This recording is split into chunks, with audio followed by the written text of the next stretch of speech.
दोस्तों प्रणाम।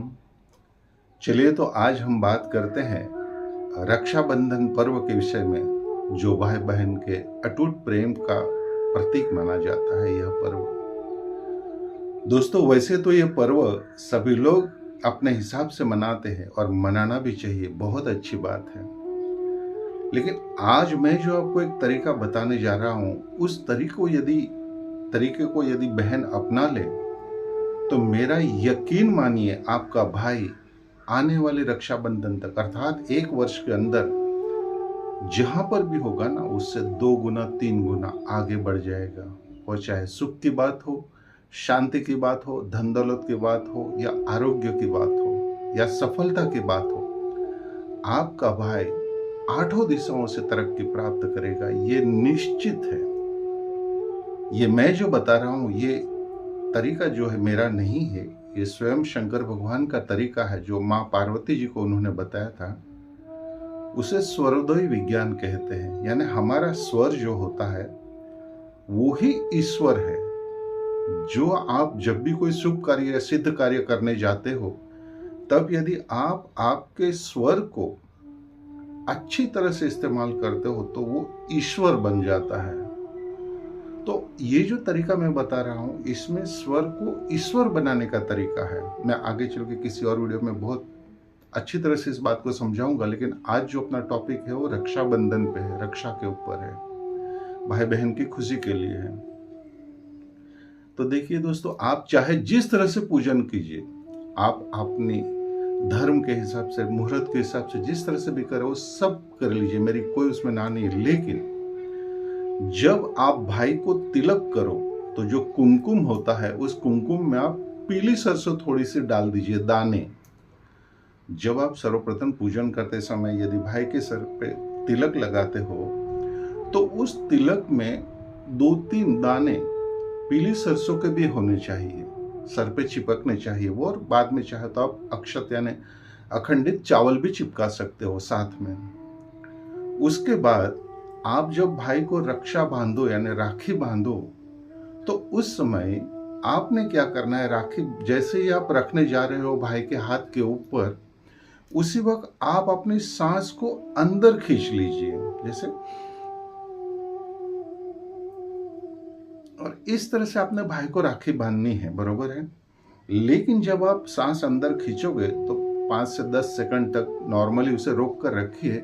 और आप उस समय प्रार्थना क्या करने हैं, जैसे आपने अभी भाई को राखी बांधने जा रहे हो और आपने सांस अंदर खींच ली और रोके हुए आपने बांधते हुए क्या बोलना चाहिए, मेरे भाई की रक्षा हो, मेरे भाई की चहुं ओर से तरक्की हो, सफलता हो, मेरे भाई को सब जगह से आरोग्य प्राप्त हो, मेरा भाई सफल रहे, यशस्वी रहे, रक्षित रहे। इस तरह से मन में कामना करनी है। देखिए, आप कंफ्यूज ना हो, आप चाहे तो एक ही लाइन में बोल दीजिए, मेरे भाई की रक्षा हो, मेरे भाई को सौभाग्य की प्राप्ति हो, मेरे भाई की रक्षा हो, मेरे भाई की रक्षा हो।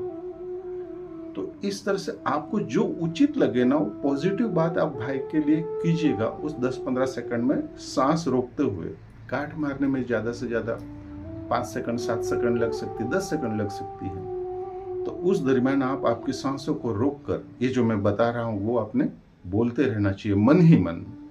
और साथ में भाई ने भी अपनी सांसों को रोककर, जब बहन अपनी कलाई पे राखी बांधे तो भाई ने भी अपनी सांसों को खींचकर होल्ड करते हुए बोलना चाहिए, मेरी बहन की रक्षा हो, मेरी बहन सर्वत्र सुखी, शांत हो, आनंदित हो, प्रसन्न रहे, उसकी इच्छाएं पूर्ण हो।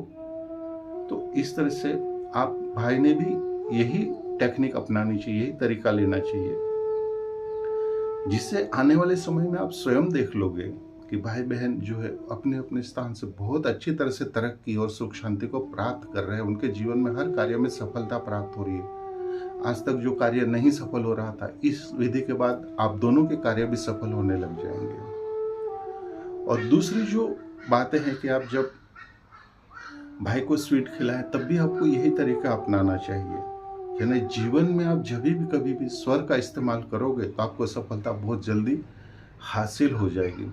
बहनें जब अपने घर से निकले भाई को राखी बांधने के लिए, तो देखिए कि अपने कौन सा नाक में से यानी कौन से नासपुटा में से आपको ब्रीदिंग आ रही है।